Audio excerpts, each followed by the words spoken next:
Bookclub time. I need someone to join to see if my sound is working and to see if I can actually hear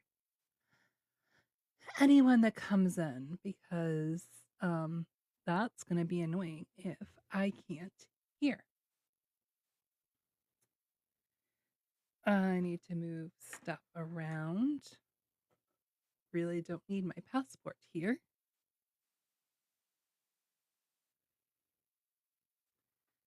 If anybody is watching and can like thumbs up or something in the chat to see if I can actually be heard.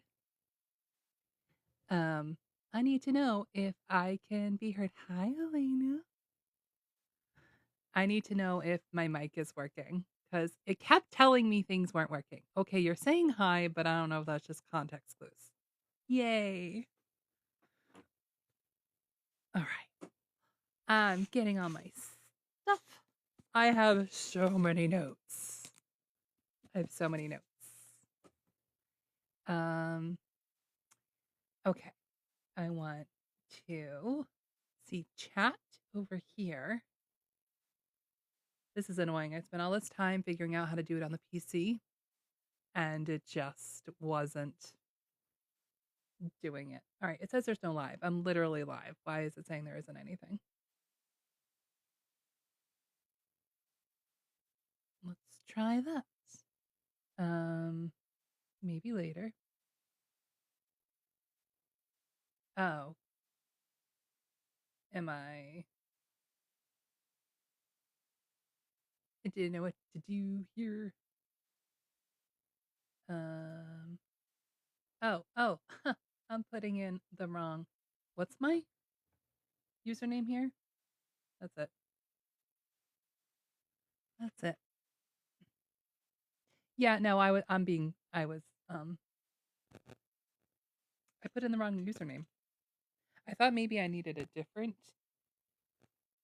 username to like look on my computer, but no, I see it.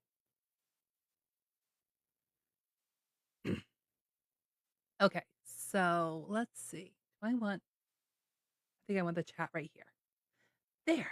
Okay, I think I can see everything. I did forget my own name. Yep. That's par for the course. So, all right, let's see. Elena, I'm gonna hit invite for you because I just want to see if I can figure out the layout. If you don't want to talk or come on camera, that's fine. But I just want to see where it says that after somebody joins.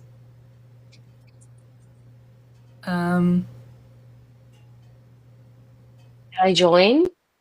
I hear you, but I hear you through my phone, not on my. Let's see. Oh, it says cameras off. It Yeah, says I'm connecting using audio only.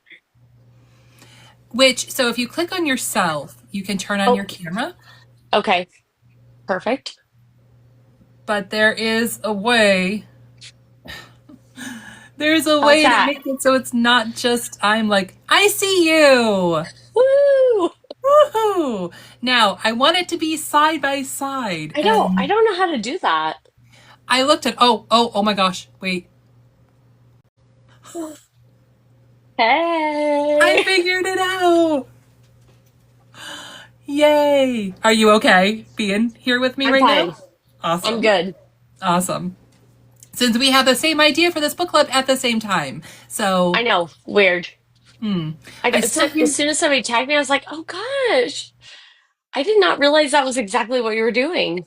Oh, you're Yeah, back. I was trying to look at my. So when you're talking though, since I hear you through my phone, Mm-hmm. is it echoey? Because I turned on my earphones and now they're not working. You're I'm I'm not echoey. You're not echoey. If am I echoey? That's why I want. Okay, no echo. All right. No echo. That guy says no echo. Okay, then I'm taking this out. Here. I also Okay. have the Yeah, ears in. I got these just so that I could, and you know, they decide when they want to work. College town, post I also have the tabs.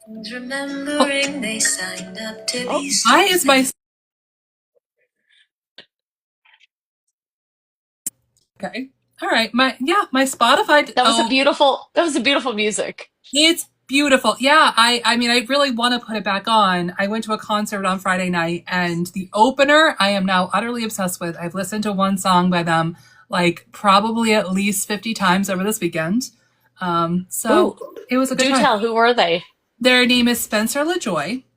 And the concert was the Crane Wives, who are incredible. They're very, very good. Also nerdy, but in a very different way. Okay. And but they're fantastic. And this was the opener, who I never heard of, and they were great. And yeah, so when I touched my headphones, Spotify decided that it should start playing. So Perfect. there are some people in here, which is exciting. Tonight is book club number 2. We're talking about Dungeon Crawler Carl, book 1, chapters 7 through 20. I am hoping people come in, chat. I do have discussion questions to talk about. I also did shake head. Thank you, Heather. I hold on. I need to get this back up again because I need to make sure I'm actually saying thank you. I got like gifts last time and I didn't know what it was because I had never done lives before. So now I need to try to properly say thank you. And thank you. So we're talking about chapter 7 through 20. My thought is what I would like to do is first just do a very quick recap because I'd like to try to keep these book clubs a little bit spoiler free. They're not going to be completely spoiler free, but if there is someone who has not read the whole series, then I want to make sure that we're not ruining anything for you.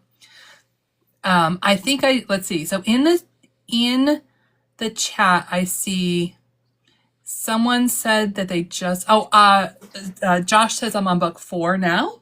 It's my favorite series. It has become my whole personality. It is my favorite series and has been for a while. Elena, when did you first read it? Not till I think I started in July of this last year. So People kept saying like I was asking for audiobook recommendations and I showed my TBR and it must have been on there. And somebody was like, Dungeon Crawler Carl, Dungeon Crawler Carl. And I'm like, okay. And I'm not gonna lie, I was slightly turned off by the cover art on the audiobook. And I was like, I don't think I'm the gonna like original this. cover versus the newer Yes. one. Mm. Yeah. I was like, So you like this cover then? I do. But now that I am aware, I do have a love for the original I do. because Well, it is fitting. it's very fitting. And so what we learned last time was it's not the original, it's really the second version, the paperback version. The original Right. is something Oh, else entirely and yes. no I saw one. that. No. Terrible.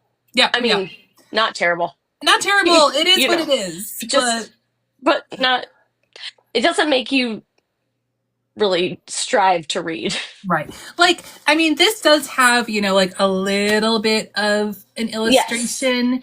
I have nostalgia for the paperback one with with the goblin dozar and like everything on it Yeah. because that's how I pictured it and that's how I pictured Yeah. Angelica, you like the audiobook covers. They make sense. After we finish a book, yeah, I like the full Yes. illustration. I do like that too.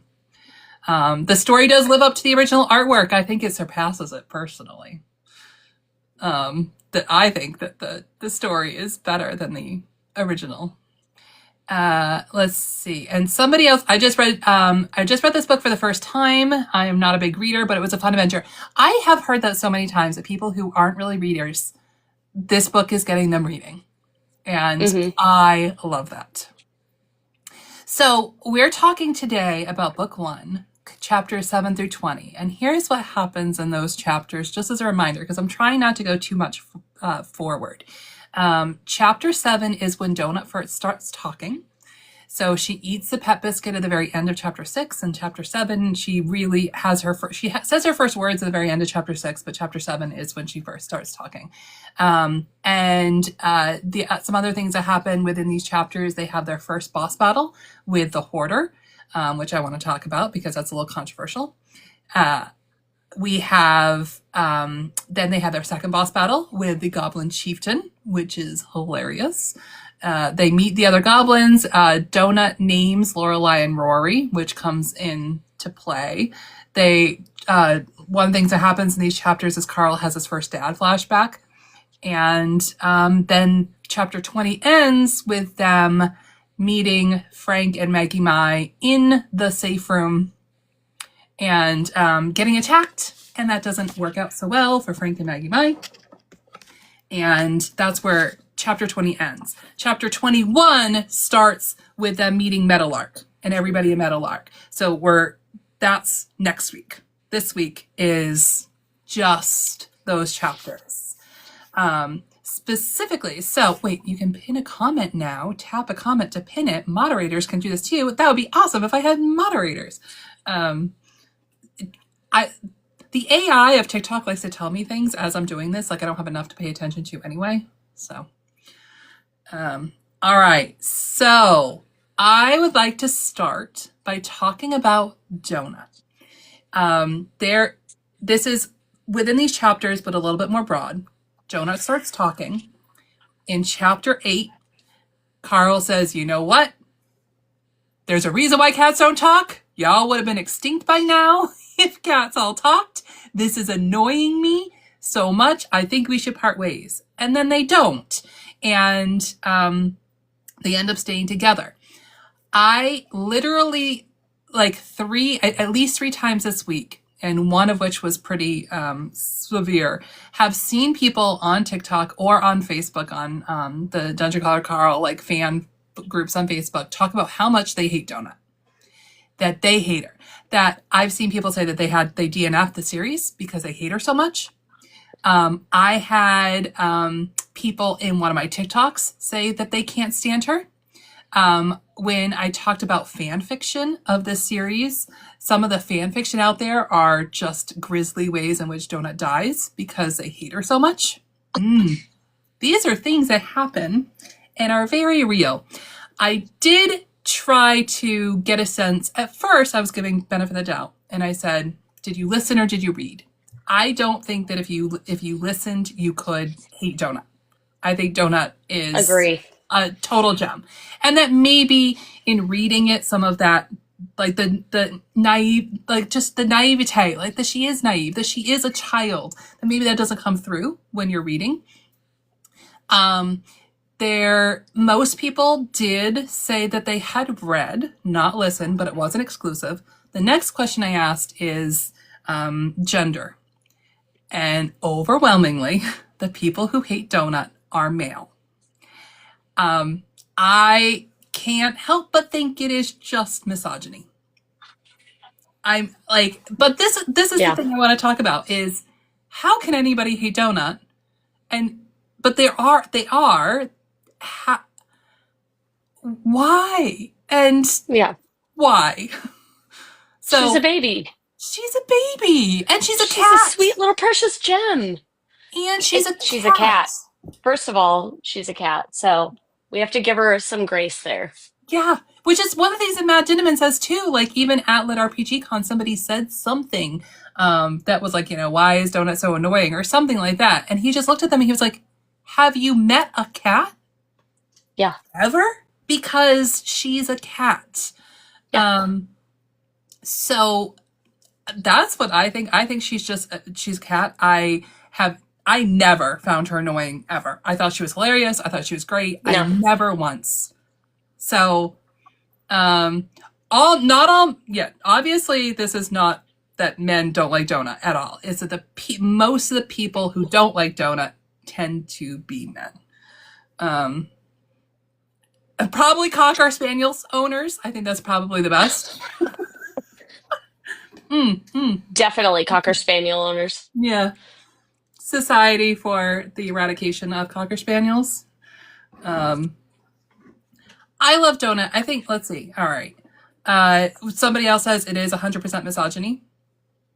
Um, some men don't like bossy.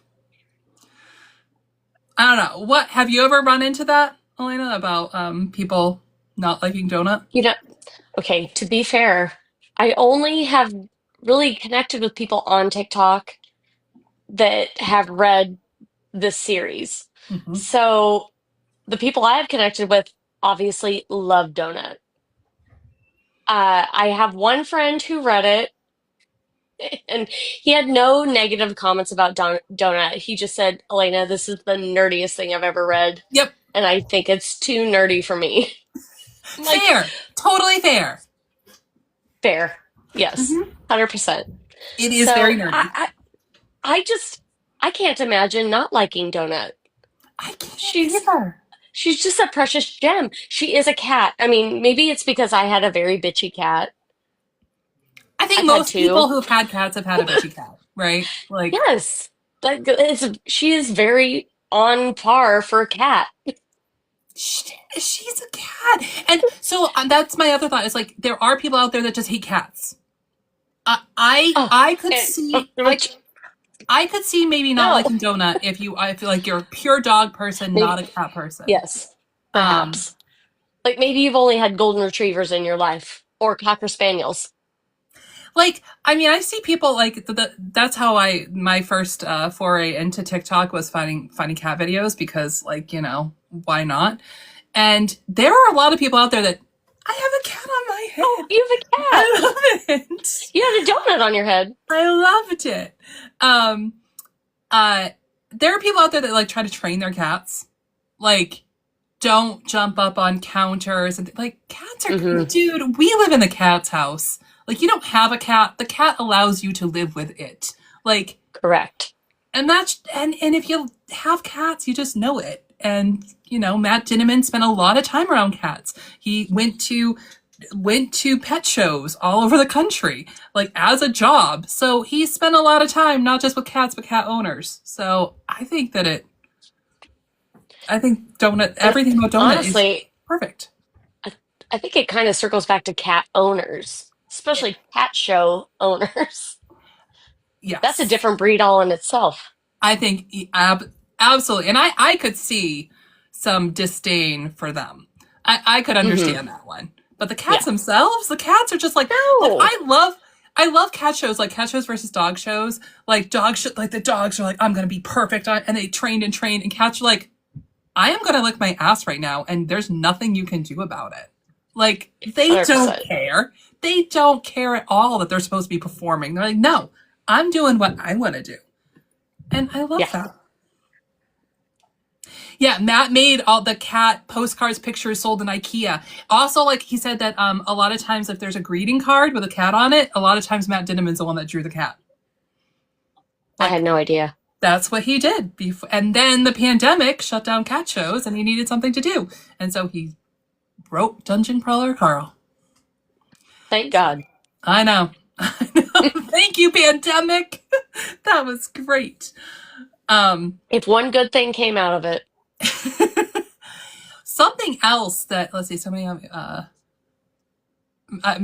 Matt, he seems like a great guy. That when I met him, he was fantastic. Like he was like actually nice, and he was great. Um, there's a podcast out there that puts out clips on TikTok too, talking about these book clubs. And one of the things that they said that I groaned. I was so annoyed by, so much so that I have receipts. That they're like, yeah, Donut really annoyed me. She was so annoying. I couldn't stand her. She was just so bossy. But then they had the moment when Carl was like, you know what, maybe we should split up. And she's like, no, actually, Carl, I'm just scared. And like, she really showed that she was vulnerable. And he was like, okay, I forgave her at that point. Donut starts talking in chapter 7. That scene happens in chapter 8. Donut talks 3 times total until that scene. She has 3 things that she says, like little paragraphs that she says, and then the scene where Carl says, you know what, let's go our own way.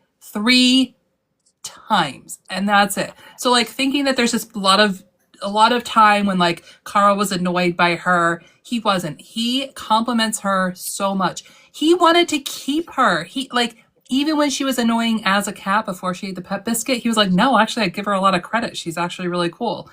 He like Carl loves Donut.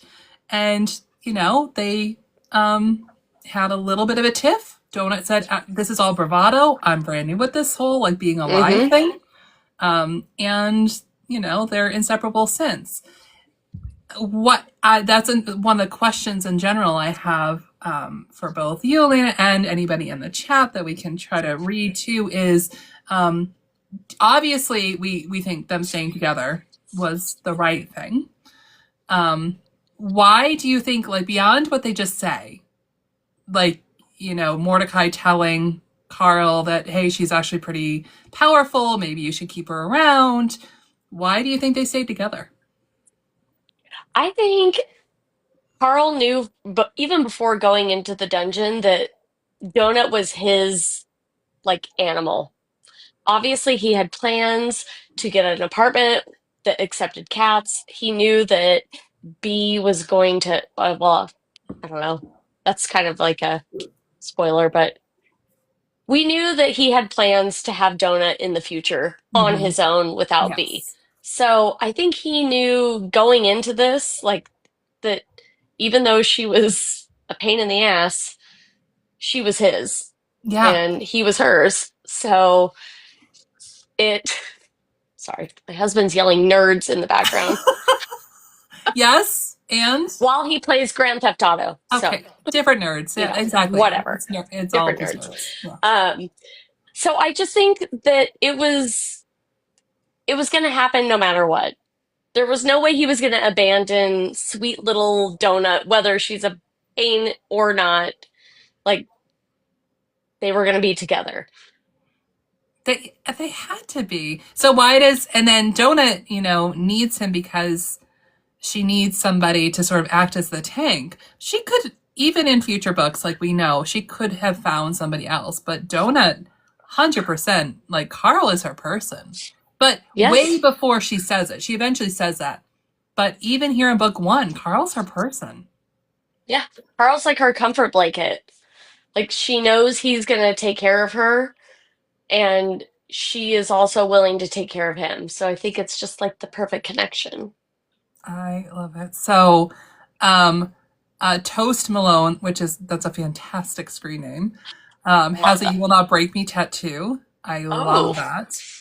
One of the things Angelica just put, should I type in all caps like donut? One of the things that anybody who has only read book one, or I'm sorry, listened to book one, Jeff Hayes changes the narration of how he does Donut's voice or how he does her typing in all caps yes. between book one and I then the have rest of that the series. marked. Yeah, that I was like, wait a minute. I know. That's not how it is. When he's narrating it in book one, whenever she types in all caps, it's Carl reading it, so he does it in Carl's voice, and Mm-hmm. which is sure, but then in books two and on, he does it in her voice as yelling, and I couldn't. Thank God he made that choice and made that change because her yelling in all caps, narrating, when she's typing in all caps every single time. It is so clear Mm-hmm. when it's all caps. And I love it. Thank goodness he made that change because, oh my God, I love it. Like in book one, it's in Carl's voice. And then, Carl, no one uses a bathroom that much. It's all of in the donut voice. I love this. Um, I know that when I first started reading Dr. Carla Carl, which is a few years before you, Elena, I started in Yes. 2022. No one was talking about these books. No one, no one. Like, and I didn't even think like I should try to get other people to read it right away. Like, I waited until book three before I started even telling people like, maybe you should check these out. Like, I think these are good because they're so weird. Yeah.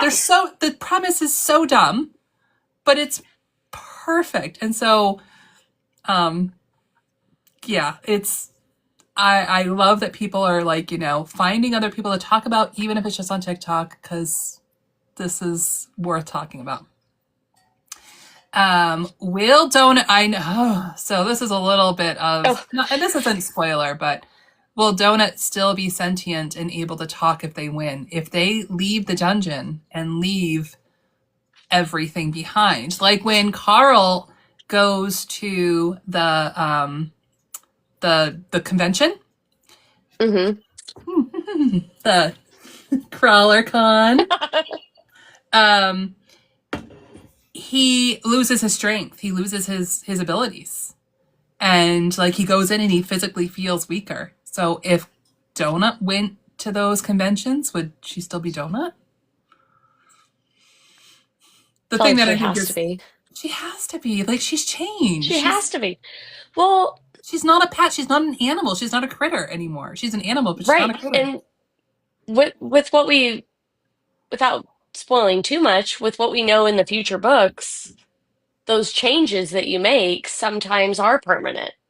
So maybe her change will be permanent, Well, like hopefully. Toast Malone says, Mordecai was the bird race and then changed to changeling. He did. Same with Odette. Odette also changed. Like there's like most of the crawlers that we meet later on have changed. Donut chose as her race cat. She still True. chose cat. She didn't choose sentient cat. She didn't choose an intelligent species. She chose cat. And I must insist, Carl, that you also become a cat. Like, I love that line too. Which is in these chapters, I I just, think. I just can't think that Donut won't be Donut forever. And It's just awful to think that way. I know. So, and it did. The biscuit melted her completely to goo and remade her. So that's what I'm hoping. Um, Maybe she's considered dungeon maid, I like, oh, I would assume only as much as anybody who changes their race and class. right? I'm that so that's what I'm thinking. The thing that we're not going to talk about now, but we will at the very end of this, when at the end of book one, that we meet perhaps the best critter in the book, Mongo. He is dungeon made, and then we will have that conversation then, and that's going to be Oh, something to talk about. yeah. Yeah. Um, all right, let me pull up my questions. All right. I would like to talk about the bosses that they fight. I would also, I know, like, I'm seeing the people here in the chat. Oh gosh, there's like little things here, and I don't know. Okay, so I would love to be able to like bring on like some, if there are some people here that would like to talk about a specific question. For example, I want to talk about the boss fights. I want to talk about the dungeon overall. And then how lucky Donut and Carl are, which doesn't always seem lucky, but they are, uh, especially compared with Frank and Maggie and compared with New Zealand and the airborne rabies. So if you would like to talk about something specific, I think now that I figured out how to do side by side, I think I might even be able to figure out how to get more people on this screen too. And if you So have to bounce me, I understand. I think I'm okay. Like, I mean, we'll see if it gets nutso, but let's try to do this. So I want to talk about the boss fights. I want to talk about the Hoarder, which is their first boss fight because that one's controversial. And then the Goblin Chieftain. But first, the Hoarder and a little bit of the controversy that is around it. And again, if anybody has some really good points around this one, raise your hand. But the Hoarder is the very first boss fight that they fight. It's a pile of garbage. It is a woman speaking in Spanish that is morbidly obese. And that was a choice that Matt Dinneman made, to make her Hispanic and speaking in Spanish. And that it very much is, and Carl is very much says that this is they're caricatures, that the bosses are caricatures of stereotypes. So, that was done intentionally. But, as our very first boss, what did we think about the Hoarder? Heartbreaking, I think is the right word. Yeah. And I only listened to it the first time Mhm. and I was on a walk, and so I had no ability to go back and reference like the translations, but I did translate when I reread it. So after translating it, it's Read us even our. more. Hey, Hello, Cascasdia. Hi! How are you? I'm good. I was wondering if that would work. I'm Here clicking you things. are. There you are. My first time trying to connect. So, Yeah, it's my I second. So is all right. So anybody Spanish? Does anybody speak Spanish I so do and can not. translate what the hoarder says? well, Well, I did you. have Google Translate. All right. So Amen. Let's hear. yeah, tell us. So when he first enters, there's a sign on the door, and it says, "By order of the health center, do not enter." Of course, they enter. Yeah. So when they first meet the hoarder, she says, "Help me, please. I don't know what's happening. My stomach hurts. I don't know where I am. Please, I'm scared." And that's in the middle of when they're attacking her. At the very beginning. I believe Donut has already maybe shot a couple laser beams into her. Um, so that is, So this is really our first indicator that they're recycling people too. yes, that And you can yeah, tell she has no idea that she is in a dungeon. She has chapter been 11. brought Yeah. in, yes, chapter 11. So that Mhm. when they first meet her is right at the beginning of chapter 11, page 99, when she says Get my book. that. And Yeah. then at the very end, uh, right as she's laying on her back and she's practically dead, and Carl is on top of her, she says, "I'm sorry if I was a bad person. I didn't want my daughter to be sick. I don't want to go to hell. Please send me to Jesus." Ugh, that's rough. Yeah.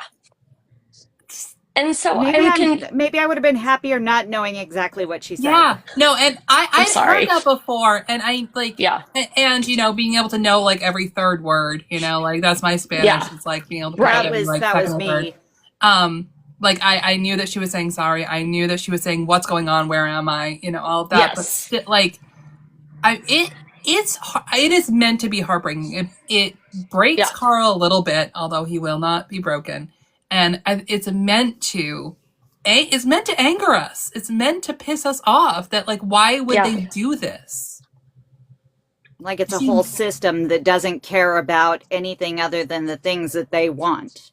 Yeah, Correct. yeah, and to take this person who had feelings and who had a daughter and all of this and turn her into this monstrosity for Hmm. the views, for it just And yeah. I was curious about like what does she mean by "I didn't want my daughter to be sick"? What what was she doing beforehand? That's a Like very good question. Yeah, I don't feel like like we really got that answer, nope. but And I don't think we're gonna. no. To invoke the helplessness and despair of the dungeon. I think it is, and it's Yeah. also like that it is the that first look, as you said, that all those people that were inside, they didn't just die. Like they are being No. recycled, just like all of the glasses. Cool shades. Yeah. That they are, that they're being recycled, just like the bathroom doors, just like Hmm. the Friendly's restaurant that they find, or the Taco Bell that serves beer. Like that they take Yep. the buildings, they're taking the people too, and turning them into something else. Like that wasn't a person. They took a real person and turned her into a monstrosity to elicit a reaction. Hmm. Again, should that have been necessarily the very first stereotype that Matt Dinneman chose? Maybe But there it's a could. pretty strong indicator It's that they pretty don't strong. care anymore about the people whose lives they destroyed. Yeah, They're just another fixture to recycle and reuse. yeah, yeah, yeah, like if it had been something safer, would it have had the same reaction? Would we have had the same Right. reaction? Because it really was very disturbing and it felt Yeah. very real Yeah. And versus, say, some of the later bosses of this level, like where you're like, oh, yeah, I totally see that. right, right. Like the next one that I want to, finish up Yeah. this one and then talk about the Goblin Chieftain because that is one of the best scenes ever. But I really like this comment too with the Malays Andrew Hype's books that I know that we like to overly dissect, but I think we just explained why it's not as problematic. And I don't know if I would call this scene like capital P problematic at all in the choice that Matt Dinniman made. I think that it's like one of those things is like a little bit of like a it's just it's a but Hmm. it's a Okay. Ooh. flag towards problematic, but it's not all the way to problematic in Yeah. my view. But I have seen people who had like put the book down. Oh, gosh, I'm just like I Oh. love this. I wish I could just walk That around was with that, pretty. right? I've seen people's videos on TikTok where like that scene upset them so much, and especially people who were like Hispanic women or like that were really really bothered by that stereotype that they just put the book down at that point, and I understand why they did. Like I didn't have the same feeling, but I get that too. I like it Totally. because it kind of is a nod to, yeah, it's a funny premise. It's a strange world that they're in, but there is some depth and seriousness to what's going to happen throughout the book. It's Yeah, not just something funny. yeah. Yeah. And maybe that's also like why, and in general, a lot of the things in this book they hit as hard as they do because it is a juxtaposition of like you're laughing, you're like this is just so Yep. silly, and like ooh, we're talking about levels, and there's all this like loot boxes, new achievement, and then like heartbreak in the next paragraph, and it's so jarring that I think sometimes we think that it is all just that light and silly. And so we're thinking that these caricatures are also meant to be light and silly, but they're not. And so Hmm. it takes some time and it takes like going further into the series to realize the depth that this has and that it is incredibly deep. It has a lot of emotional resonance that, it that is just hidden behind all the new achievements and the foot fetish stuff, like even that, like the foot fetish stuff is a form of assault. And like, oh, we're laughing. Wait a minute, we shouldn't be laughing at this. Like, it really is questioning a lot of what's happening. I agree. Um, Yeah, I think a few people in the chat talked about even if you don't know what she's saying for words, we know that she's feeling really afraid, that she's scared, she doesn't know what's going on. Like, and especially if you listen, you can hear all of that. Oh. Even Hmm. if it was speaking a language that you don't know any words in. Um, I know that Matt Dinniman talked about how when the book was translated into Spanish, they made the hoarder. I think he said German, and so they had to like have a Oh. different language because the whole idea here is that it's something that I don't know that that you don't speak, that the reader doesn't necessarily speak. And she believes she's in hell. She is. I mean, She isn't. it's not by anything she did, just by being inside. Hmm.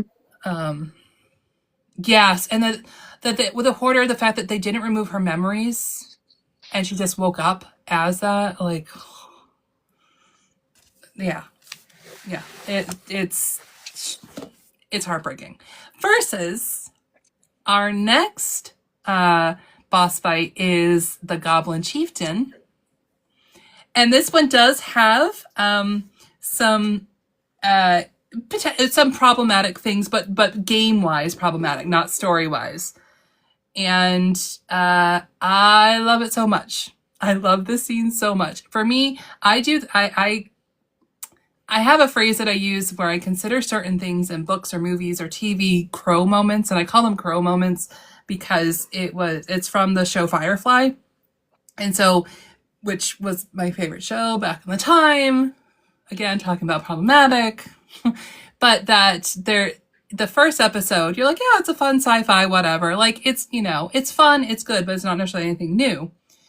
And then they are up against, like the space mob people. Mal, the captain of the ship, says, all right, I'm giving you back. You need to bring the money back to your boss. I'm not keeping it. We don't want this job. This job was not, was something against like basically trafficking people. We don't want to do this. And the guy says, we will find you no matter what.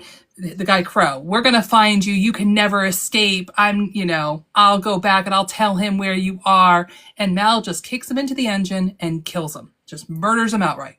Oh. And goes to the next person, says, I want to give the money back. And the guy's like, yeah, sure. I got it. No problem.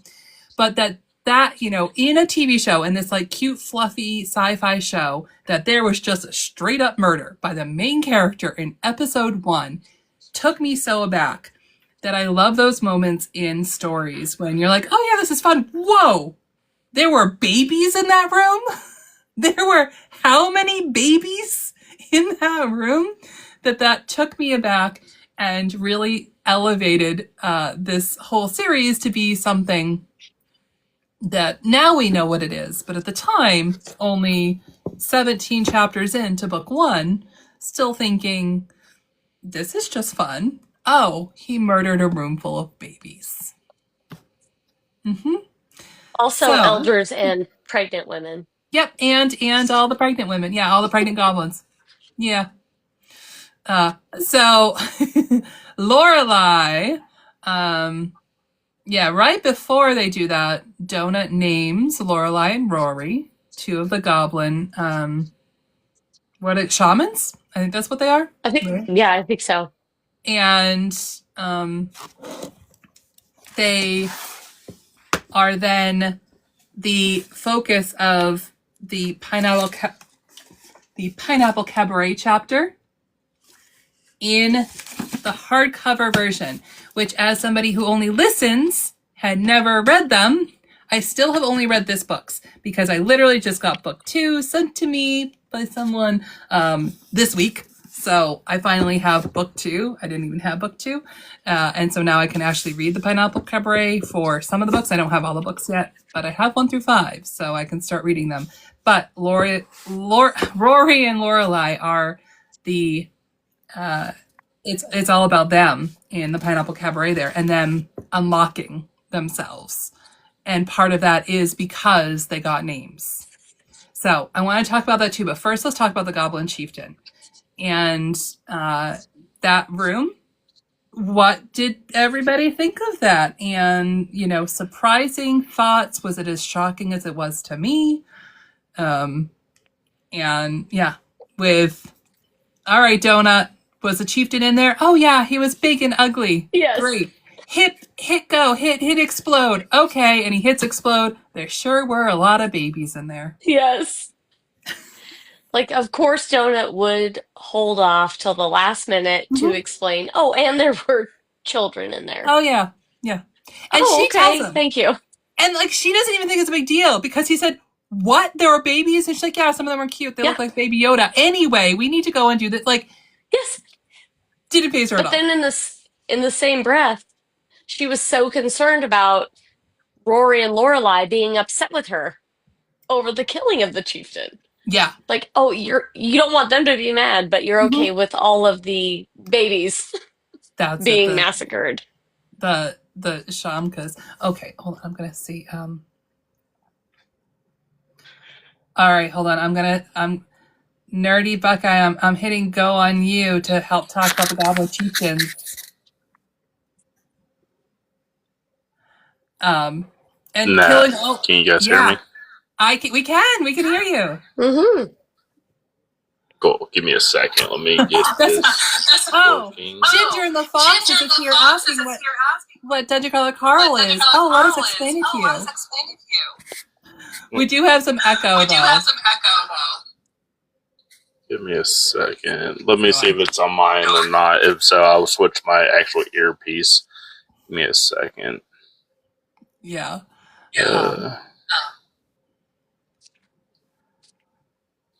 Well, apparently it doesn't want to work for visual for me, so. But no, it worked very well for my Galaxy Humor for the one that was the Goblin boss. Sorry. Yeah. So I'm still getting a lot of echo, so I'm going to be quiet. You tell us what you think about the Goblin Boss. Well, hold on real quick. Go ahead and continue on, and I'll grab my regular earbuds. All right. Okay, I didn't hear myself then. No. Yeah. Book so good, I got a tattoo of Donut. I love that. I need a tattoo. So, there's kitties. I love all the kitties that come up. There are. I'm debating if I want to wait till the series is done before I get a tattoo. But all right. So we're talking about the Goblin Chieftain, all of the babies. I was shocked, but also Donut is new to being conscious. I don't know if this is so much Donut being new to conscious. I really just think again it's a cat. Like my cats, because my cats do go outside. I know, vilify me. I don't want them to go outside. They insist. And very often they decide to bring something in because one of them is convinced that none of us know how to eat or feed ourselves. So she brings us many live rodents. But the way that the cats just torment these like cute little mice or voles from my yard, that's what cats are. Like even house cats, if they were bigger, they would eat us and they would kill us without really much of a second thought. That's a cat. Like that's cats. So Donut being like there were so many babies in there and not really feeling bad about it to a certain degree, I just think that's a cat. Typical. Yeah. All right. What do you think of the Goblin Chieftain? Going back to what you were saying real quick about Donut not paying much attention about being kids in there. It also plays in the factor of cats don't care about much unless you're their person. They don't care. And she didn't care about those babies. She thought they were cute, but she didn't care about them. And I will say this with the Chieftain's whole thing, the achievements from that, when I was first reading the book, because I'm now in book 3, as you know, that was actually my top favorite achievements, is You Monster and the one right after that one. It's the very beginning of chapter 18, right? I believe so. Yeah, so the last thing that happens on chapter 17 is there sure were a lot of babies in there. Chapter 18 starts with Goddamn it Donut, I said. We've both been knocked over. And then, chapter 19, new achievement, you monster, you killed an infant. An infant! And then war criminal. Yes, and that exactly, new achievement, war criminal. You killed more than 20 non-combatants in a single attack. I love that the reward is, don't worry, all of the babies were transported safely. Your real reward was just thinking kidding. That was true. Yeah. And that just plays more into the gallows humor of everything with it is, oh, well, here, let me make you, feel better, but let me hit you with a real hard trick with it. Yeah. Yep. I just have to say super quickly because it's on my mind. I finished Operation Bounce House today. Oh. Operation Bounce House is Matt Dinniman's, the book that he wrote in between here. It's coming out in February. It's standalone. It's not lit RPG, but it is sci-fi. And it is all about AI. It is all, so there are several things in there that, and I read it with my eye holes, and I haven't read a physical book in years. It took me, I think 5 weeks to read this book, and it's 300 pages. It's not long, but I finished it today because my arc of it expires tomorrow, so I had to finish it. It is all about AI and filters and how filters aren't allowed. Anything that alters humanity online is not allowed anymore. And so Matt Tinniman has some real thoughts about AIs. Given this book, this series, and the AI, Operation Bounce House is all about AI. It's also thinly veiled, like, basically story of Israel and Palestine. Like, it's pretty heavy. But yeah, Matt Tinniman definitely has some real thoughts about AI. And that's really funny seeing the two vastly different, views of it from from this series, which is heavily using an AI interface, to that one. Well, that one, mean, that makes it really. It is. It's an AI, robot that helps the planet. But then we learn that AIs were completely banned on Earth, and then maybe that's one of the reasons why they came and are trying to destroy this little planet, because they still have an AI. Like, it's very interesting. Yeah. Yeah, it really is. Yeah. So the Goblin Chieftain, though, and keep going. I'm sorry, I cut you off. You're good. I really enjoy. I mean, I thought that was a good little more testimonial to one, more so Carl's, craftiness and thinking on his feet type of thing, which, most likely will play more of a factor later on. I mean, and also on top of that, there's a lot of foreshadowing in this first book that I'm now just possibly realizing even during this discussion. Like with the first boss, could have been considered foreshadowing how sloppily they put that together. Well, I think it's in, I think, because I'm trying to stay like one book club ahead, so I think I'm on chapter like 30 now, and so I think it's coming up, but that Mordecai very specifically says there were hints. I love all these kitties. I just want to pet. That there were hints for each of the boss and what their weaknesses would have been. And so, like he says, that for the Hoarder, if they had like smushed a bug in her mouth, none of the other roaches would be able to come out.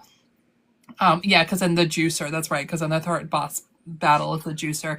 And so that there were hints. And so, like, even now knowing that, like, going and looking for the hints, like, there were bug pieces, and they fought all kinds of bugs to then get to the Hoarder. So it's like, they're almost even like clues for us. But there are so many things in these chapters, and everything comes back. In chapter 15, all right, so chapter 15, Donut gives Rory and Lorelai the names, and that then, unlocks them. Donut gets the Crown of the Sepsis Whore in chapter 7. Yeah. 7. Like, it's the first thing she gets. She opens up, she gets Magic Missile and Crown of the Sepsis Whore, and talk about foreshadowing. And if you're only on book 3, you haven't even gotten there yet with that one, but it's going to be a big deal.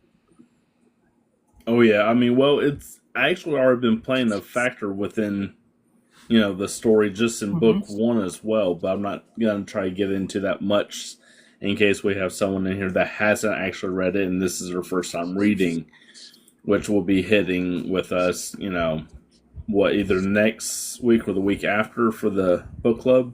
Yeah. I can't remember exactly what chapter that comes in, but that also leads into something very early and continues on, as a subplot.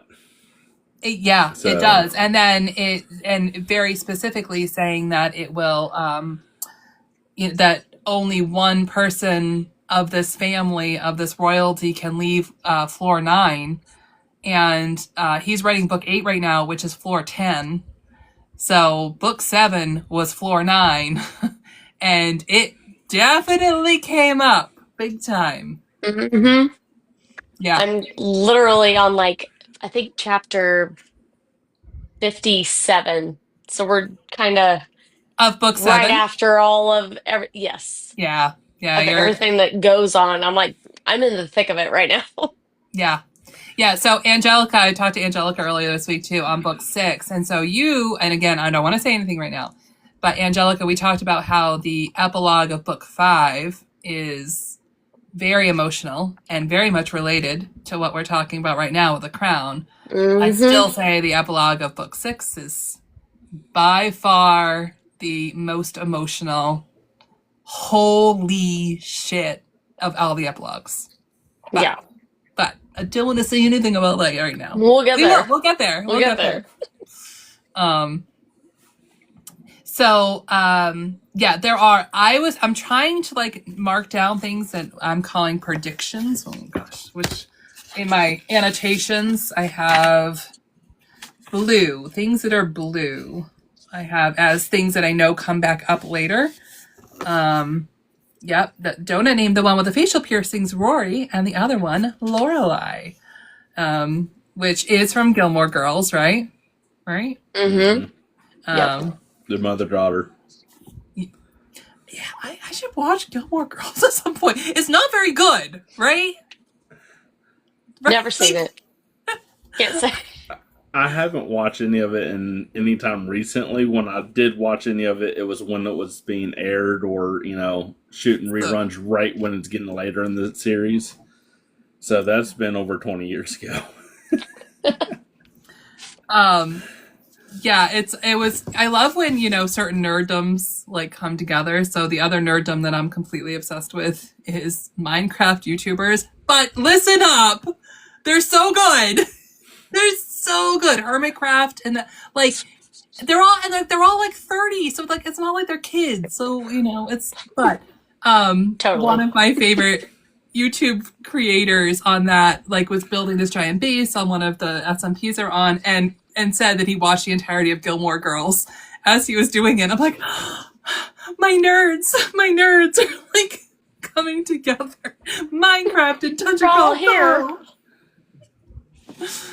here. It's just a soap opera, right? It's just a silly soap opera. So in terms of the babies, though, the real thing with killing all the babies that I think comes up that's worth talking about is Carl feels like shit when he kills these babies. Like, he gets the asshole box. He calls himself an asshole before he even gets that. He, for 3 chapters, he refers to himself as feeling like such an asshole. So that tells us something about his character. Do you think that was justified in how upset he was with himself? Should he have gone a little lighter? No, I feel like anybody who feels like they killed, even if they were goblin babies, anybody who feels they killed a room full of children should Babies. feel bad. Babies that look like Baby Yoda, nonetheless. Like, cute babies. Yes. Oh, and the elders and the pregnant women. So Yeah. it's like Yeah. you killed the whole everybody loves. Yeah. So yeah, no, I feel like it was justified, and I think it brings us a better understanding of who Carl is. That he's not just some bro that doesn't care and is just kind of blasé about everything. I think you see he does feel, and he does have a soft spot, and I think that's important going forward in the series. Yeah. Yeah, because next time the next boss battle is the juicer, and that really is bro. Literally, bro, Yeah. do you even lift bro? Yeah. So it really, really shows the bro side of it, and I feel like it is trying to contrast Carl in that, oh, he's not that. He's a good guy. There's any gamers, especially long-term D&D players, will the goblin baby thing is something that is argued and talked about and has been for decades and decades in D&D. Do you kill the goblin baby or do you not? This is something, I think it's usually kobolds instead of goblins, but it's the same idea. And this is one of these thought exercises that every gamer ever has had with their gaming group. You come on a room and you see the babies, do you kill the babies or not? This, so it's not like Matt Dittman invented the killing the goblin babies. This is something that has been in gaming forever because they can't grow up to be anything but monsters. So it is one of these, again, just morality thought experiments. At what point does it become okay to kill the mob, to kill the monster? If they're infants, if they're teens, is it better? Do we wait till puberty? What is the line in which? And there's no answer. But this is a very, very common gaming thought experiment. Well, not only that, but it's also a very common philosophy question too. Yeah. It's like the trolley dilemma. That actually made into a game as well. it goes back to that type of process, thinking process, and also taking consideration that Carl is a coastie, so he is a coast guard, so he also had to abide by the now my brain's going dead on the Geneva Convention. Yeah, You know, true. That's a good point, actually, that he does, that he literally had to agree to certain morality standards just, to enter the armed services. So I think that also plays a factor into why he's beating himself up so much, even with him sitting there trying to justify. Well, as someone also pointed out, they're just part of the AI. They were created for this whole thing, but he still beats himself up on it. Yeah, and I will say, it's probably one of the things that will show how his morality really comes through on certain parts. Mm-hmm. At least so early in the series. Not only, with him trying to, catnap, Donut as well. And Donut even came to that realization. Yeah. Yeah. But again, he was doing that for, altruistic purposes too. Like he really thought that Donut would be better with him. But still, yeah, like when in those like theoretical gaming discussions, well, do you kill the cobalt babies or not?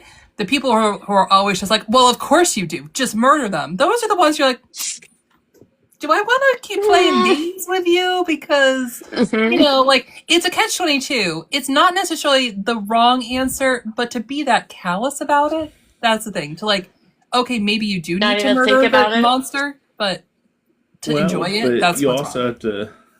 Well, it's not necessarily enjoyment. I mean, I would probably say the same thing. Yes, go ahead and do it, because as a also DM in D&D, I will bring that creature back as a BBEG. Yeah. So many years later. So, it's one of those thought processes. Again, do you sit there and take the chance of letting this go, and now you're feeding their whole future to go against you? Mm-hmm. It's one of those type of, thought processes that we have to get, think of. I think that's perfect, because again, when we get to the last part, we will talk about the Pineapple Cabaret, which again, if you only listen, which I had too, you can't, or on Kindle. These also aren't on Kindle either. It's literally just the hardcover. Mm-hmm. They're not in that Pineapple Cabaret isn't in the Kickstarter version. It's literally only the hardcover version, and that's it. That has exactly So I like Matt Dinneman absolutely did exactly what you're talking about with bringing that back with Rory and Lorelai being like, wait a minute, she gave us names. She asked if we wanted to go with her, and then she went and murdered all of the babies. Like they absolutely have that. So we will. I didn't have the Pineapple Cabaret either, but when we talk about the last chapters, we will. I'm just gonna say what happens in it, but we'll talk about that when we get there. It's really good. And again, I've only read I've only read this one. I haven't even read the others yet because I didn't even have the books until like this week. All right. I would love to move on and talk about the dungeon overall. All right. Nerdy Becca, thank you so much for joining. Are you okay with me seeing if somebody else can come up here and chat with us? Yeah. Thank you, though. Thanks for your insights. I appreciate it. No problem. All right. So I want to talk about the dungeon and it being unreliable.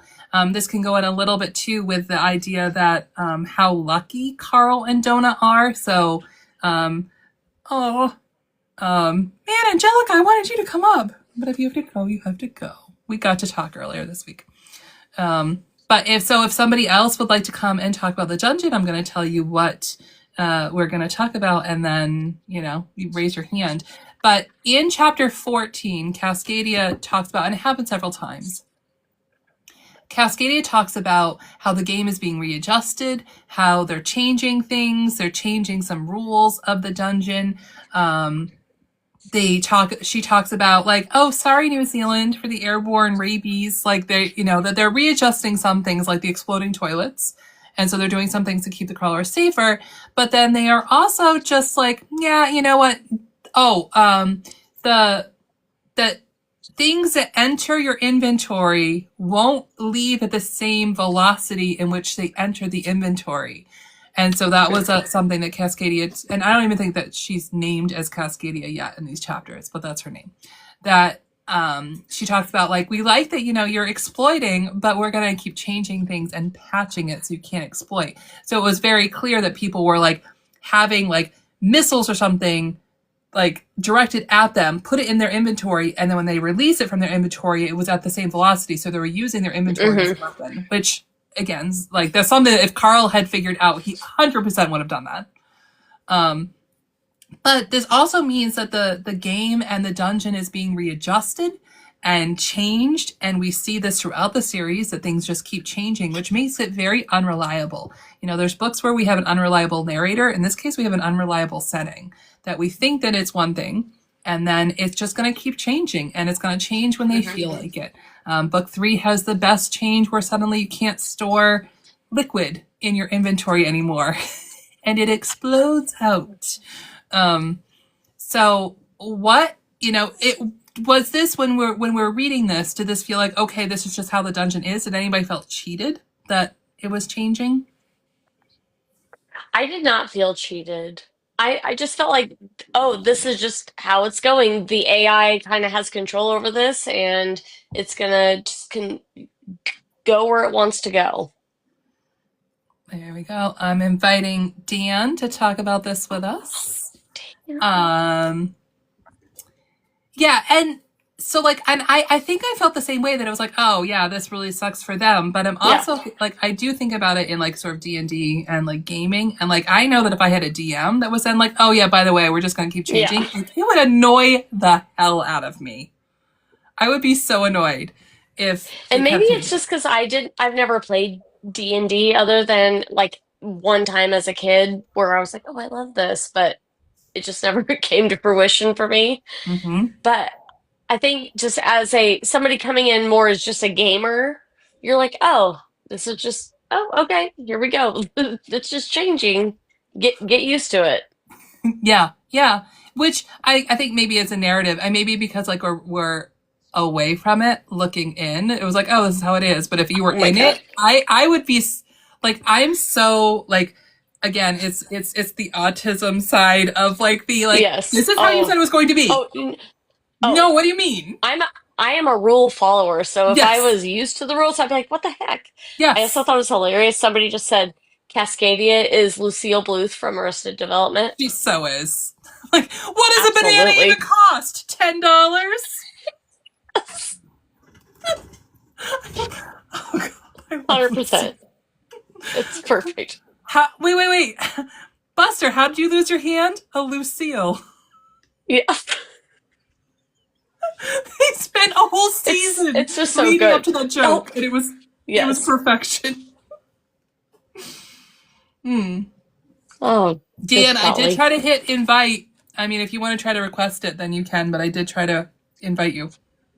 Try one more time. I switched my phone. It might be easier if you request. But, oh, wait, I'm doing it again. Okay, I invited. I'm figuring it out. I see it. There's always money in the banana stand. What do you mean you burn the banana stand down? There's money in the banana stand. The banana stand. Freaking love that. Okay. Oh, what happens in the last chapter? So we're going through chapter 20. What happens at the very end of chapter 20 is that in chapter 20, Carl meets his first live crawler. He meets Frank and then Maggie Mai, but he doesn't really meet Maggie Mai. He just like sees her. So he meets face to face his first crawler, Frank, and then they get attacked, and Donut and Carl leave Frank and Maggie Mai frozen in the safe room because they attacked. What happens in chapter 21 is that they go and they meet everybody from Meadowlark. So we're talking through Frank and Maggie before Meadowlark. I would just like to go back and comment on one thing. Please. I went back and started rereading the book again, and Donut is Princess Donut from the get-go.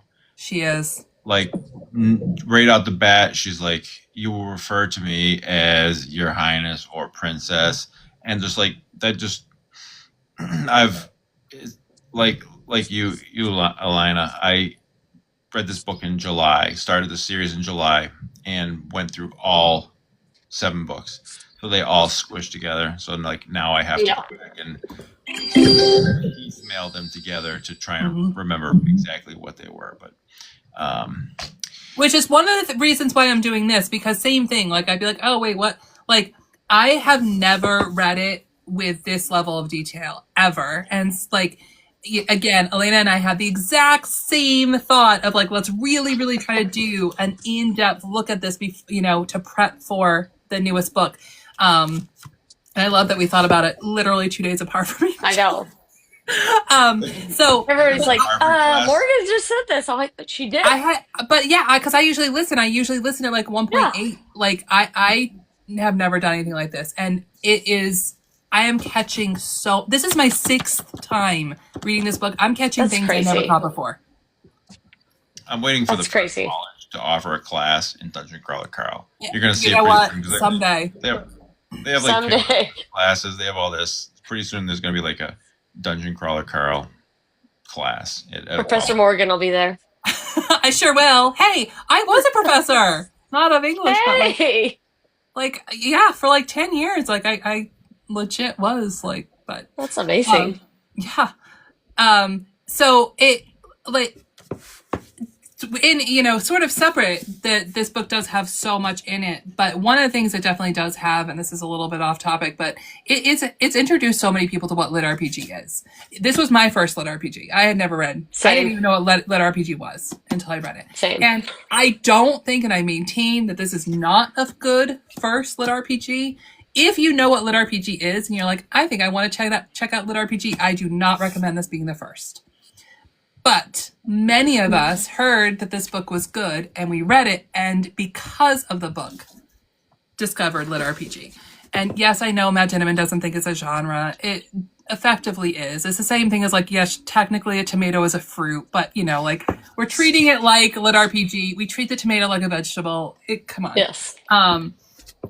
So it really has, and it's not the first lit RPG.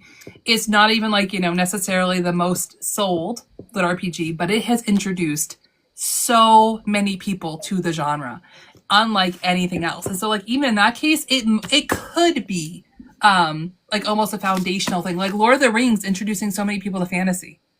Like, yeah. I really do think that in a smaller genre, this is doing that for lit RPG. I see a lot of people now trying to retcon like other books as lit RPG. Like I saw somebody the other day was like, Harry Potter's lit RPG because they level up throughout the series, and I'm like, no, not really. I mean, like, yeah, they get older and they learn more, but that's not lit RPG. No. I did a series where I sort of tried to define what is game lit versus lit RPG, and like going through the different terms. Game lit does sort of, because all lit RPG is game lit, right? And game lit isn't necessarily RPG. Game lit though, like the idea, a lot of the ideas or progressive fantasy, like it's progressive fantasy and then game lit and then lit RPG, right? Like lit RPG is like the one that's like a little more focused, but the top of those is all progressive fantasy. And to me, it's like, isn't anything where people get better? Like, I think most schools, most academia, fantasy is progressive fantasy. It's not lit RPG, but it is progressive, and progression. So, but like that one's a little bit more, yeah. I don't know. And then I just looked up too with isekai, like the first isekai novel. Oh gosh, I'm gonna forget my years now. I'm gonna make a TikTok about this because it said like, oh yeah, isekai. The first isekai book was like something like in the late 70s or something. And I was like, screw that. Alice in Wonderland is isekai. Like she literally goes through a rabbit hole to a different world. Like, and you're not gonna convince me otherwise. But fair. Yeah, Matt Dinniman calls lit RPG a literary device and not a genre. I understand what he's saying, because you could have lit RPG that's fantasy, you could have it that's sci-fi, and you could have it that's horror. And so I sort of understand it's not a genre, but essentially it is. What the hell, Alice? Because she's still alive. All right, I'm getting distracted. There's too many things to look at on these things. That it still is essentially a genre. I get you could have a genre within a genre, but lit RPG is still its own thing. It's not just that it's a device. It's not just that, like, it's like poetry isn't necessarily, you could have sci-fi that's poetry. Like, This Is How You Lose a Time War, to me, is poetic as a book, but it still is its own genre too. Carl is alive throughout this. This is still lit RPG. Lit RPG, they don't have to die. I know in some lit RPG they do die, but not all of them.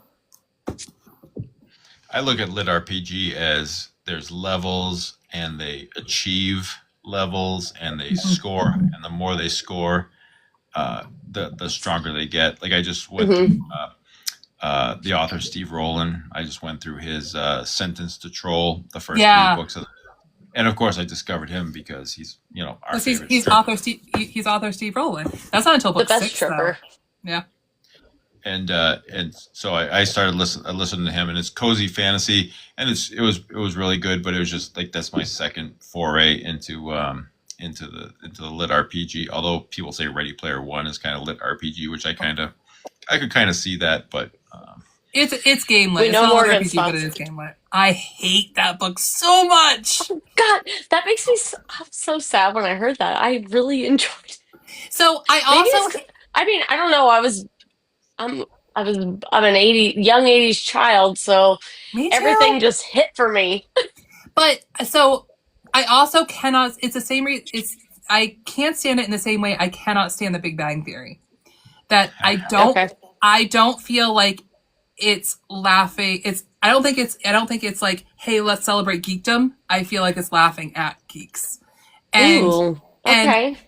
And which is a subtle difference, but like this, I think, and I see a lot of parallels. My favorite is in book 6 when the Sluglows. I freaking love the Sluglows. Oh, yes. They have this whole plan, this whole battle, and don't worry, this isn't a spoiler. They have this entire battle figured out, and then these slug creatures with hatchets in their heads, they're just like, let's go! And they just charge forward and completely ignore the entire plan.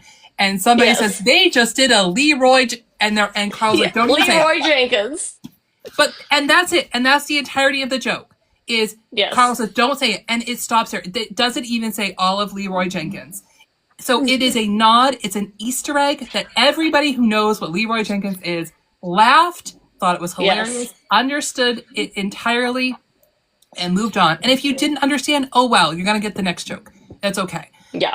Ready Player One took every joke and explained every single one and every single reference. And it's like, we don't need any of them explained. You don't have to explain who Mario is. We know who Mario is. And it still felt like they had to explain. And so it just took it all too far. It felt like it was explaining nerddom for normies. So that it felt like it was, for non-nerds, not for nerds. And that just bothered me so much. Also, the second book, I tried with Ready Player 2. I tried. Not great. It was even worse. It literally sets up women as prizes. And I cannot stand that trope in books. I cannot stand it. I'm too much of a feminist. I cannot stand it.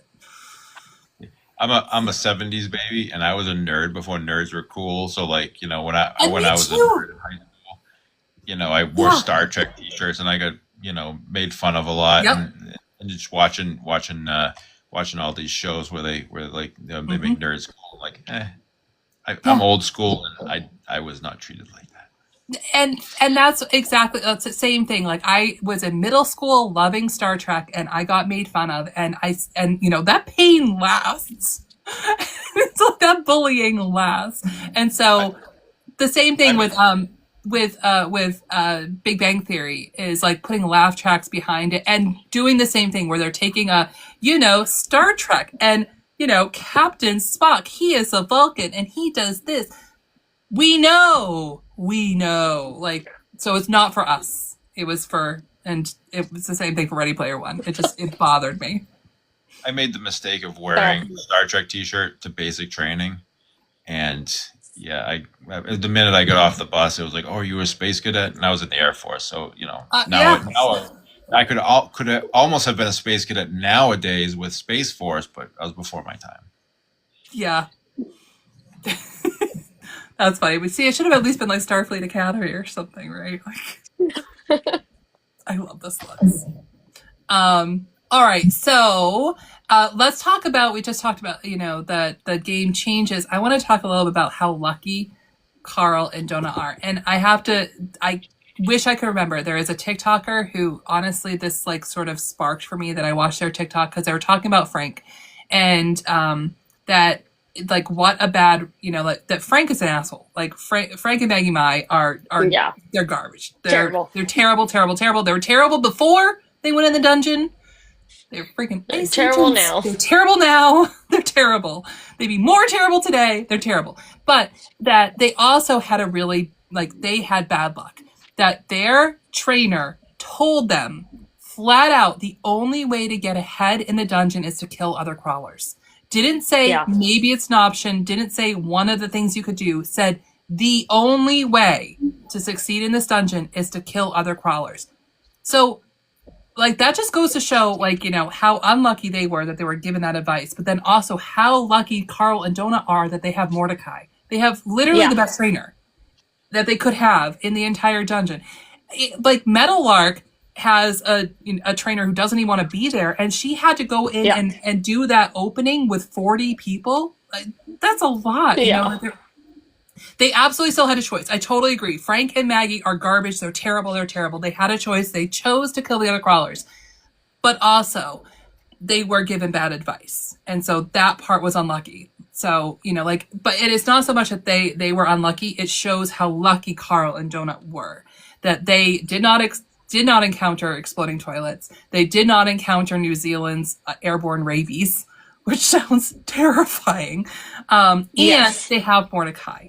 I saw a TikTok today where somebody read only book 1 and they said, I liked it a lot, but like, honestly, it all seemed like a little easy for Carl and Jonah. And it's not that it was easy, but it gets harder as the books go. It gets a lot harder. But the thing is, Carl never gave up his humanity. He doesn't, through all the books. And you see it very much in the first book. He did not give up his humanity. He didn't want to kill any of the other crawlers. He did his best to never do that. And, it started from the beginning, and like he went out of his way to save the old folks. Yeah. He did everything he could. And that was from the get-go. Oh my goodness, I wrote that down.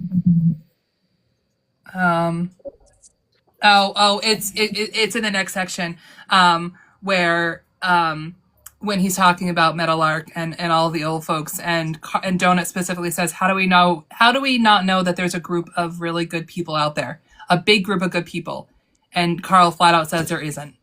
There's no group of good people out there, no big group of good people. They don't exist. And like that's another like heartbreaking thing. Like they will find good individuals, but it's the same thing. Like people suck, humans suck. Persons are awesome. Individual people, very cool. Humanity, not a fan. So it's like, it's the same thing that, so many of these books is same thing like Walking Dead or any of those, that the number one enemy, is it the dungeon or is it the other crawlers? Is it the other people? And it's really, really sad that that's what these stories come to, because we know that that's what it would be. Hitting invite. I'm trying to hit invite. I think we might. So how else do you think Donut and Carl have been lucky right in the beginning? Like they're going into the dungeon. What are the other things that they did see that were good luck? We can't skip over the fact that the AI immediately zones in on Carl's feet. Very true. I feel like that is one of the luckiest things that could have happened for Carl for forever. It very, very true that the AI definitely liked Carl from the get-go because he went in barefoot. That good going, Carl. The feet. Yeah. From the first smush. Mm-hmm. Yeah, it's yeah, chapter 8 is when he gets the foot soldier and the smush, and we learn that the AI has a real foot fetish. Right in chapter 8. Mm-hmm. Yeah, exactly. And I know I said this in I think last week's, but if anybody's ever seen Jeff Hayes do the narration for this, watching him do the narration when the AI is a little excited, he literally has like a pen and he's going like this with the pen to give him like that vocal. So he has something that I'm gonna look that up. Yeah, it's fun. Yeah, that's good. All right, so some like the last things that I have are just some funny moments that happened in these chapters. One thing that I loved is the moments that just show that Donut is still a cat. Like she sees a bathroom and she's like, "Oh, it's a litter box," and she goes into the litter box and she comes out trailing litter behind her. Like yes. She's like, I love those like little things that she is still cat. I've said this before, but one of my favorite scenes in the entire series, again, it's book 6, but it's not a spoiler, but it's Christmas time, and Donut sees a tree. And she's like, "Oh, I've always wanted to knock over a real tree." She doesn't say to have a real tree. The bee always had artificial trees. I always wanted to knock. And she wanted to knock over a real tree. And then the narration switches to Carl telling something, but you hear Donut in the background. Like he definitely went in and narrated it after. And that she's like running and she topples a tree and sends all of the ornaments flying. And I just love those moments where Donut is, smarter than anyone else there, but she is still just a cat. And I immediately thought back to my cat that knocked over my tree 2 years ago. Absolutely. I had a cat that I've had several cats who've been obsessed with the trees. I had one cat one year who she didn't knock it over, but she would climb the tree. She would just spend all day in the tree. She loved it. But she climbed to the top of the tree and systematically over the course of like the week that we had the tree set up between, setting it up and Christmas, she went up and she knocked every single ornament off the tree. Every single thing. She started at the top and went down. And it took her a week to do it. Every ornament off the tree. And she when she was done, she was like, "Oh, finally." I have the whole Star Wars. It's my wife's. She has the whole Star Wars interactive with the Death Star as the star on the top of the tree. So that came all tumbling down, and we had to reset it. And he did it on Christmas Eve of all days. So it was full of presents. So we had to rewrap presents and stuff. Yeah, that was immediately what I thought of when she did that. I was like, oh my god, that's a cat moment right there. Oh, Chad just has another funny moment. Yeah, those are, I love those cat moments. But it's a very, very end of one chapter. It says, "I prayed it wouldn't blow when it lands." And then the next chapter opens with, "It blew when it landed." I just saw that today. I can't remember what chapter that is. But those little things, like these funny moments, that just, I love it.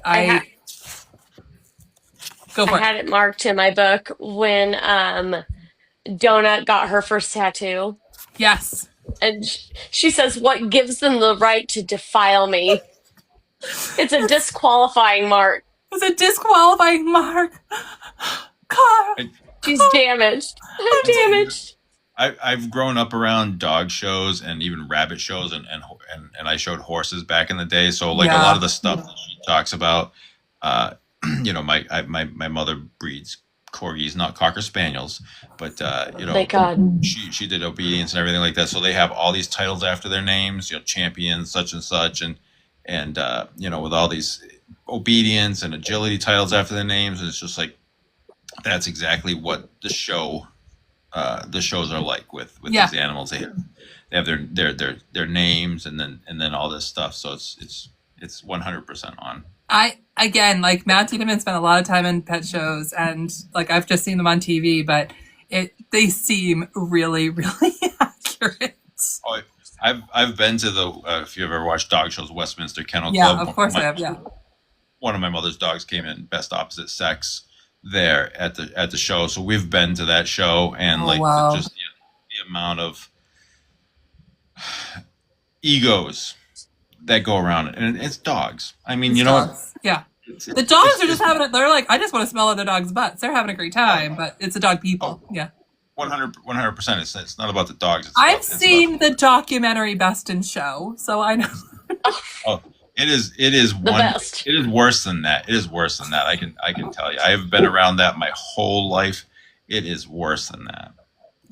Yeah. The Dalmatian broker gate. She might as well have just took a dump right there in the middle of the floor. But she does. I have to. So like one of my pieces of merch, because I do have some of my own merch, but like Donut gets her very first tattoo. She gets the Desperado pass as her first tattoo. Talk about foreshadowing for the future. Like, I don't know what this thing is. It's a knife that's dripping blood, and it says that we now have the Desperado pass. I wonder what that is. Got my Desperado Club T-shirt on tonight. Okay, I made this one. I love that. This is my design for Desperado Club because it says that it's Art Deco.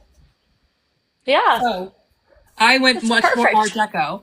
And Matt Tiedemann said I did a very good job. Nice. Because I showed that. So I do have it like in my link, I think in my bio. I need to. I have a question about foreshadowing. Yeah. And maybe I just don't recall, or maybe we never find out, but at the end of chapter 19, Carl's laying there and he's again playing it over in his mind about killing the babies. Again. But he says, I looked up at the ceiling and someone had carved their initials into the cheap tile, AMW. Do we think that I always feel like anytime there's initials, there's something in the dungeon, will that come back? I looked up the ceiling. Someone had carved their initials in the cheap tile AMW. I wonder who they were and where they carved and when they carved it. If they were alive now. This place had no sign, so I couldn't tell where it had come from. It didn't feel American, but I wasn't sure. It didn't matter anymore. This place is from my world, a place these aliens had stolen. Oh, that's like, there's so many times where little things that are just sort of throwaways come back, right? Like it talks every time it shows Dungeon Crawler World. It's like, yeah, like there were all these people, all these militants with machine guns. Yeah, guess what? We're going to meet one of the nurses from that battalion later on. They do absolutely keep coming back. I think, I know I talked about this too, but that Matt Tiedemann calls himself a pantser. So he doesn't plan things out before he writes. He just starts writing, and he writes on the seat of his pants. Literally is where the term comes from. And so I think a lot of these things he just writes, but he also keeps track of everything he said in a spreadsheet. And so I wouldn't be surprised if that AMW is in one of his spreadsheets. And like, as he's going along, he's like, I wonder if I should pull this one back in. And so he pulls all of these things back in. And that's why so much does foreshadow, because it's done a little bit backwards.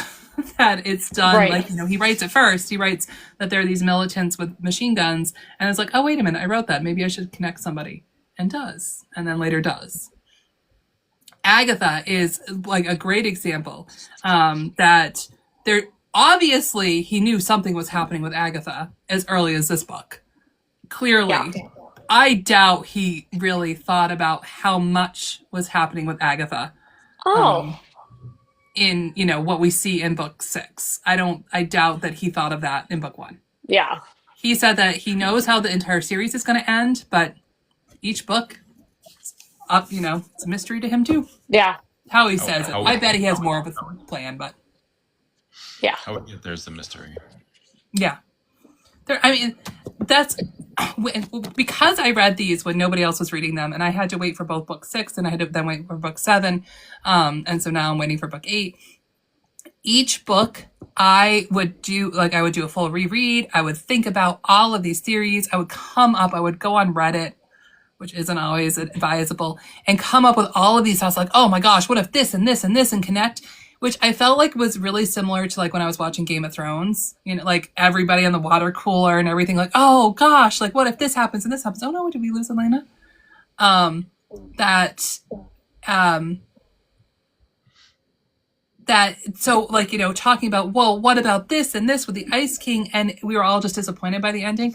Every single time more than disappointed, but every time I thought of something for these, it was more. Like there was just always so much more in the predictions, and that just goes to show what a good author Matt Ditman is.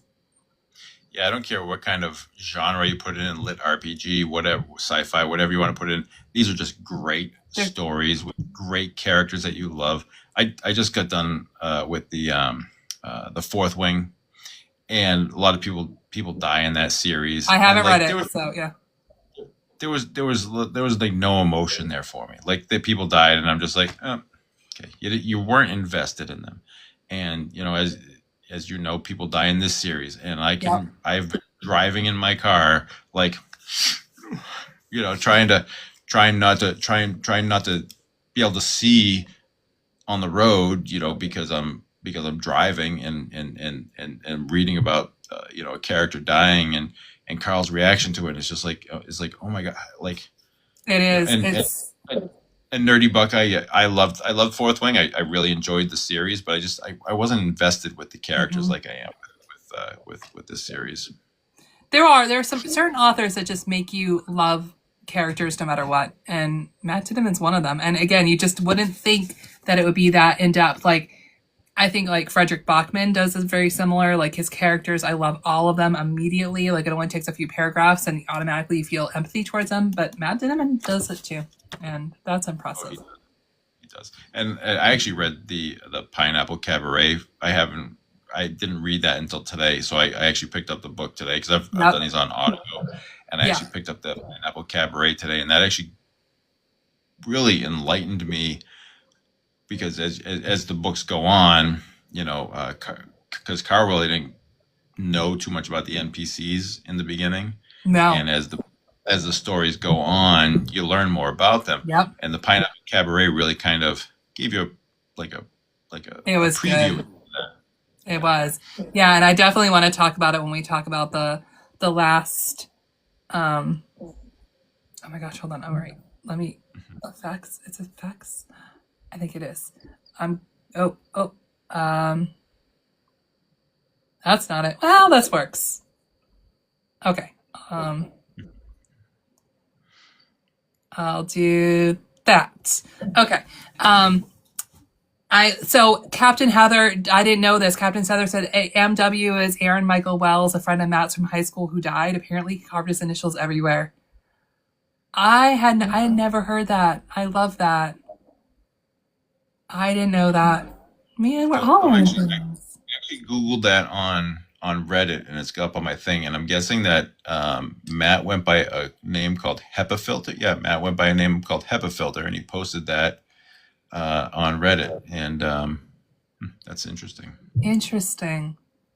Oh, well, Captain Heather, thank you for sharing that. I didn't know that. That's where, like, in these book clubs, one of my hopes is, like, you know, anybody who has knowledge share, because there's so much lore out there. And I know some because I obsessively watch everything that Matt Ditman does, but, you know, not everything.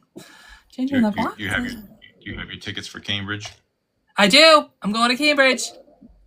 It's because I finished Operation Bounce House today, so now I can actually go and get the physical copy because I just had the Kindle version of the ARC.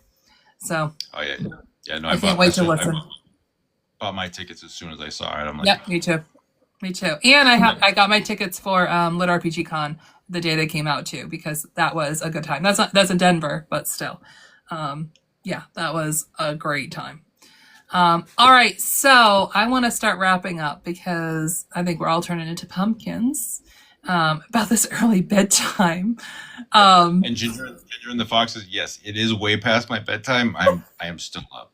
But that's what we're going to get you to bed. So we next week we are oh my gosh, he's hearing, Matt Dinneman literally just posted on his Patreon, book 8, chapter 37, right this second. I just got a notification. So next week, let's see if I can zoom this in. Oh, I'm zooming me in. Oh, well. Next week, we are talking about chapters 21 through 32. That does span, go into part 2. I did not stop it at, I'm just messing everything up now. I can't get my face to be the normal size. Wow. Now it's really little. Screenshot, I don't know. So yeah, next week we're talking about chapters 21 through whatever I just said, 32? Well, I'm going to be big again. 32. Yes, and this book does have a part 1, part 2, so this does go into part 2. It starts, though, chapter 21 starts with Carl and Donut meeting Meadowlark, and a couple of brothers who are pretty incredible, and then goes from there. And we have a third boss battle fight with the juicer, and let's see, what else happens, 32. They meet Agatha in these chapters coming up. They also the Carl and Donut go on their very first talk show with Odette. That happens in chapter 28. And they go to floor 2. So that's where we are reading through. And we're going to talk about it next week.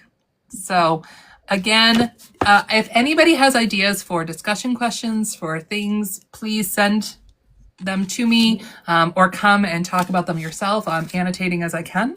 But, there's a lot of us readers and a lot of us people who are pretty obsessed. So, Dan, thank you for joining and chatting. It was awesome to have you, as always. Thank you.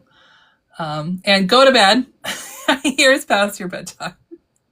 Way past, like probably about 2 hours past. I will leave with this one comment. So I watched the movie Play Date tonight with Alan Richardson, who everybody says could be Carl. Which, if he was younger, absolutely yes. I started laughing hysterically because there was a Carl moment in the movie at the very end, and I started laughing hysterically. And my wife's like, "What are you laughing for?" I was like, "Because that's like something straight out of Dungeon Crawler Carl." And she goes, "Yeah, I assumed that." But so if anybody wants to watch a dumb, stupid movie, Playdate is great, and it's got a Dungeon Crawler Carl moment at the end of it. Awesome, good plug. All right, have a good night. I'm going to disconnect you, and then I'm going to sign off too. But thanks for joining. Yeah. So next week, we're talking, as I said, about chapters 21 through 34. The idea is that we will complete this book by December 7th, book 1, and then move on to book 2. Book 2 we're doing in December, so we only have 3 weeks in December to do book 2. It isn't nearly as long. I went through and looked at how many chapters there were in each book to plan out. And I do have, see, I can't make the little sticker bigger without making me bigger. Well, I'm just going to be big then, I guess. There we go. So the idea is that book 2 will be in December, and then we go book 3 in January, book 4 in February, and it goes month by month. So that we were finishing book 7 in May, because the audio book comes out at the end of May, but the hardcover comes out on June 2nd. So I figured end of May is okay to finish book 7, so then we can be ready for book 8. And we're going to just meet every Sunday to talk about these chapters, go a little more in depth. I will always try to put a little bit of a summary of what happens in the chapters up on TikTok if you don't have a chance to read them. As long as it's a reread. If it's your first time, you've got to read.